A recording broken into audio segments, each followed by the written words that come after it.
ابتدا ہے رب جلیل کے بابرکت نام سے، جو دلوں کے بھید خوب جانتا ہے، دیکھتی آنکھوں سنتے کانوں، طارق عزیز کا سلام پہنچے۔ یہ وہ آواز جو ہم نے ہمیشہ سنی، اور آج جیسے ہی طارق عزیز کا نام آتا ہے، انا للہ و انا الیہ راجعون، مجھے ایسے لگا کہ جیسے طارق عزیز نہیں، پاکستان مر گیا۔ میں بہت معذرت کے ساتھ یہ لفظ جب میں نے ادا کیے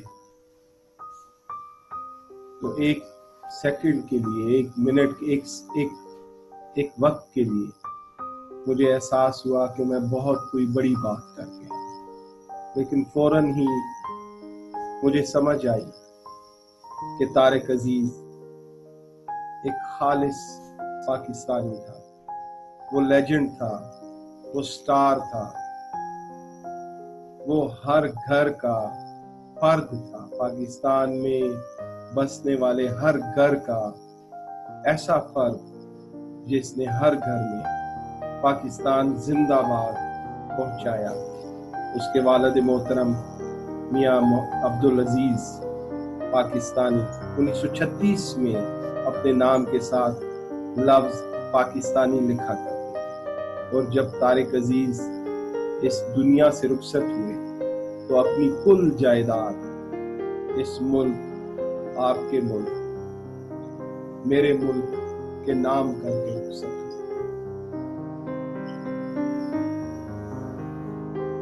طارق عزیز ایک عہد، وہ ایک پروگرام نیلام گھر کا ہوسٹ نہیں، وہ پورا ایک عہد تھا جو کبھی ختم نہیں ہوگا۔ وہ ہمارے دلوں میں زندہ اور تابندہ ہے، جس طرح اس نے ہمارے دلوں میں اس ملک کی محبت ڈالی، ہم اس کے احسان مند ہیں۔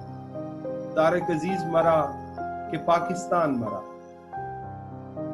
مجھے ڈر ہے، مجھے خوف ہے کہ طارق عزیز اور اس قبیلے کے لوگ، طارق عزیز پاکستانی کے قبیلے کے لوگ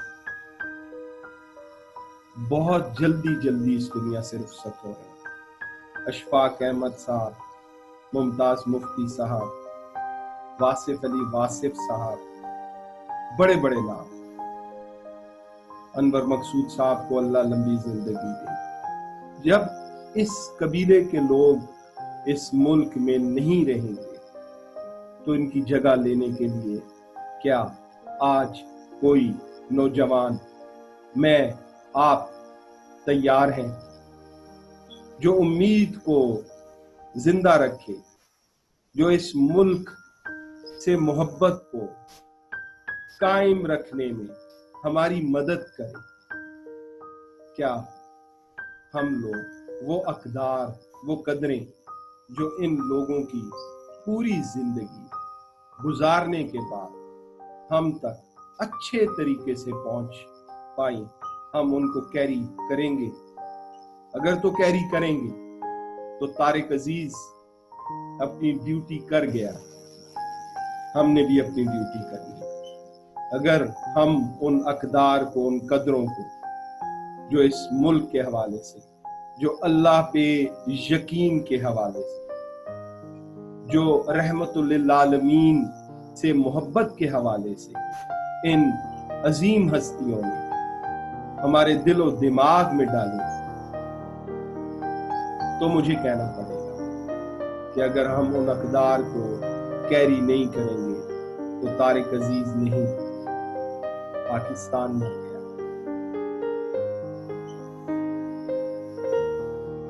میری دعا ہے رب جلیل سے کہ وہ اس ملک کو تا قیامت آباد رکھے، شاد رکھے۔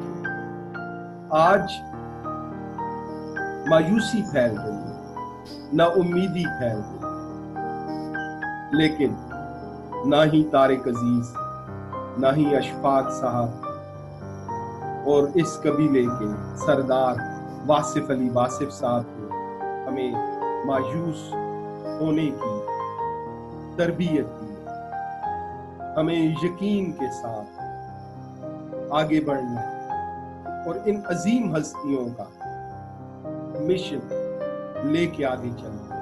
وہ مشن پاکستان تھا، وہ مشن پاکستان ہے، یہ ملک ہے تو آپ ہیں۔ میں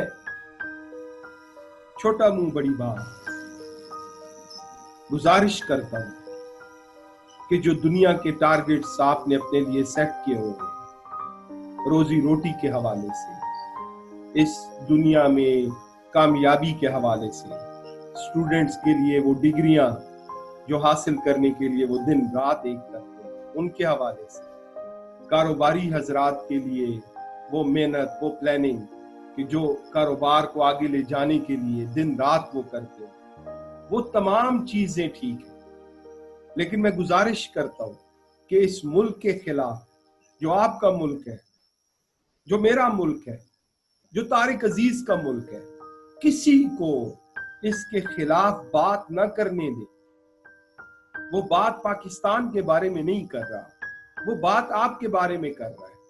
کسی کو اس ملک کے خلاف بدظنی پیدا نہ کرنے دے، کسی کو اجازت نہ دیں کہ وہ اعلیٰ اقدار پہ تنقید کرے، وہ عظیم روایات پہ تنقید کرے۔ یہ ملک آج ہمارے پاس ہے، اس ملک کی مٹی میں وہ عظیم ہستیاں پنہاں ہیں جنہوں نے اس ملک کو اپنا ایمان سمجھا۔ ہمیں ان کی قدر کرنی ہے، ہمیں احساس کرنا ہے، ساری زندگی لگا دی اس بات پہ کہ آنے والی جنریشنز اس ملک کو بنانے میں، اس ملک کو روشن رستے پہ ڈالنے کے لیے اپنا کردار ادا کریں۔ ہم نے ان عظیم ہستیوں کی قدر کرنی ہے۔ ہم نے طارق عزیز، اشفاق صاحب، واصف علی واصف صاحب اور بڑے بڑے نام جو اس ملک کو اپنا دین ایمان سمجھتے، ہم نے ان کے رستے پہ چلنے کی کوشش کرنی۔ وہ رستہ امید کا ہے، وہ رستہ یقین کا ہے۔ اللہ رحمان ہے، اللہ رحیم ہے، وہ اس ملک پہ رحم کرے گا، بڑھ بڑھ کر رحم کرے گا، مسلسل کرم کرے گا، یقین رکھیے۔ اور وہ وقت دور نہیں جب یہ ملک، آپ کا ملک، میرا ملک، طارق عزیز پاکستانی کا ملک دنیا کے عظیم ممالک میں سے ایک ہوگا۔ میرا یقین اور آپ کا بھی یقین کسی انسان سے زیادہ اللہ اور اس کے رسول پہ۔ میری دعا ہے کہ طارق عزیز پاکستانی نبی کریم آقا دو جہاں کی محفل میں ان کو جگہ ملے۔ ہم مشکور ہیں طارق عزیز کے۔ طارق عزیز نے ہمیں اچھی بات بتائی، ہمیں یقین کی بات بتائی۔ ہم عہد کرتے ہیں کہ ہم اس ملک کو یقین کی دولت سے، امید، حوصلہ، صبر، ماں باپ کا ادب، ایسی تمام اقدار کو ہم زندہ کریں گے، کیری کریں گے جو مدینے والے سرکار کی ہدایت پہ عظیم ہستیوں نے اختیار کی۔ میں بہت مشکور ہوں کہ آپ نے ایک عام پاکستانی کی باتیں سنی، اس امید کے ساتھ کہ طارق عزیز کامیابی سے سفر کرنے کے بعد اپنے خالق حقیقی کے عظیم کرم اور رحم کے سائے میں نبی کریم آقا دو جہاں کی محفل میں پہنچ چکے ہوں گے، صرف اس امید کے ساتھ کہ آپ نے ہمت نہیں ہارنی، نہ امید نہیں ہونا، مایوس نہیں ہونا۔ آپ نے، مسلمان مایوس نہیں ہوتے کسی بھی حوالے سے، زندگی کے کسی بھی ٹاسک کے حوالے سے۔ پاکستان